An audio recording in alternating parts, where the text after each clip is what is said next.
السلام علیکم۔ آپ دیکھ رہے ہیں پروگرام تیر کمان۔ میں ہوں آپ کا میزبان ذوالفقار خان۔ حضرت علی رضی اللہ تعالیٰ عنہ نے فرمایا کہ کوئی بھی معاشرہ ظلم کے ساتھ تو زندہ رہ سکتا ہے، لیکن ناانصافی کے ساتھ زندہ نہیں رہ سکتا۔ آج کے پروگرام میں ہم بات کرتے ہیں مغرب کے حوالے سے کہ مغرب کا قانون انصاف کیسے کرتا ہے یا ان کے کیا رویے ہیں۔ یہ وہی مغرب ہے جس کو ہم بات بات پر تانے دیتے ہیں، بات بات پر کوستے ہیں کہ یہ ملحد ہیں، یہودی ہیں، کافر ہیں، لا دین ہیں۔ لیکن کیا وجہ ہے کہ یہی لا دین، کافر، ملحد، یہودی یا جو بھی کہہ لیں، یہ آج ہم سے بہت آگے جا رہے ہیں۔ ترقی کے معاملے میں دیکھا جائے، معاشرتی لحاظ سے دیکھا جائے، بلکہ میں تو یہاں تک کہوں گا کہ جو اوصاف حمیدہ قوم مسلم میں ہونی چاہیے وہ آج قوم غیر نے اپنا لی ہے، اور جو ان کی روایات، جو ان کے رویے یا جو معاشرتی نظام تھا، اس میں آج ہم دھنس چکے ہیں۔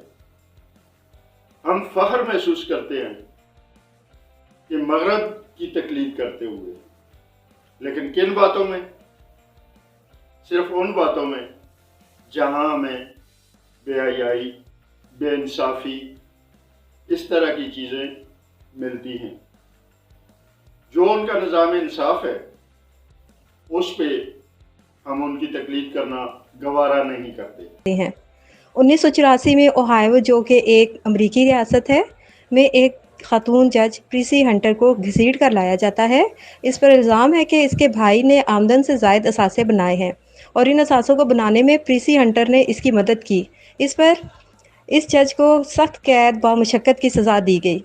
2018 میں امریکی ریاست فلوریڈا ایک ضلعی جج ڈیوڈ کوکن کو ایک رشتہ دار کی مدد کرنے پر گرفتار کیا گیا۔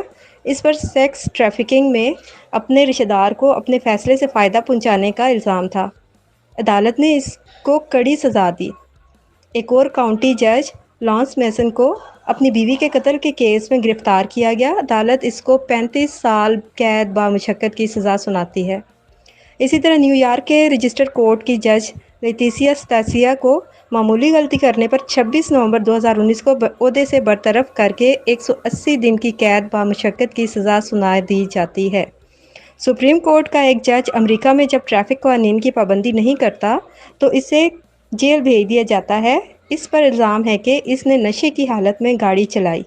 17 جنوری 2020 کو امریکہ مشیگن کی جج تریسیا کو اپنی طلاق کے کاغذات میں معمولی رد و بدل کرنے پر فوری گرفتار کر کے 12 گھنٹے کے اندر 6 ماہ کے لیے جیل بھیج دیا جاتا ہے۔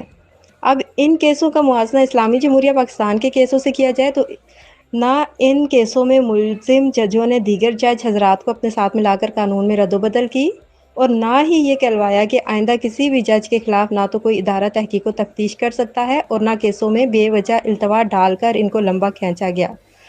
بلکہ اکثر مغربی ممالک میں قانون ہے کہ ججز اور اعلیٰ عہدیداروں پر اگر کوئی فرد جرم عائد ہو تو ان کو عام شہریوں کے مقابلے میں دگنی سزا ہوگی۔ ان ججز کے کیسز کے خلاف نہ تو وکیل حضرات کالی پٹیاں پہن کر سڑکوں پر نکلے اور نہ ہی انہوں نے پبلک مقامات پر توڑ پھوڑ کی، نہ کسی غریب کا رکشہ یا موٹر چلائی اور نہ ہی کسی ریڑھی بان کو نقصان پہنچایا۔ جو معاشرے طبقاتی فرق سے بالاتر ہو کر بے لاگ انصاف کرتے ہیں وہی دنیا میں عزت پاتے ہیں اور ترقی کرتے ہیں۔ ہمارے اکثر ججز صاحبان کا کیسز کے ریمارکس میں کہنا ہوتا ہے کہ قانون پرانا ہے۔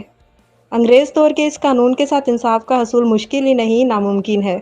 تو مجھے صرف اتنا پوچھنا ہے کہ اسی قانون کے تحت انگریز ججز کیسے انصاف کا بول بالا کر رہے ہیں؟ میں نے یہ سوال آپ کے لیے چھوڑا ہے، آپ اس کا جواب دیں۔ جی، آج کا یہ تھا تیر کمان۔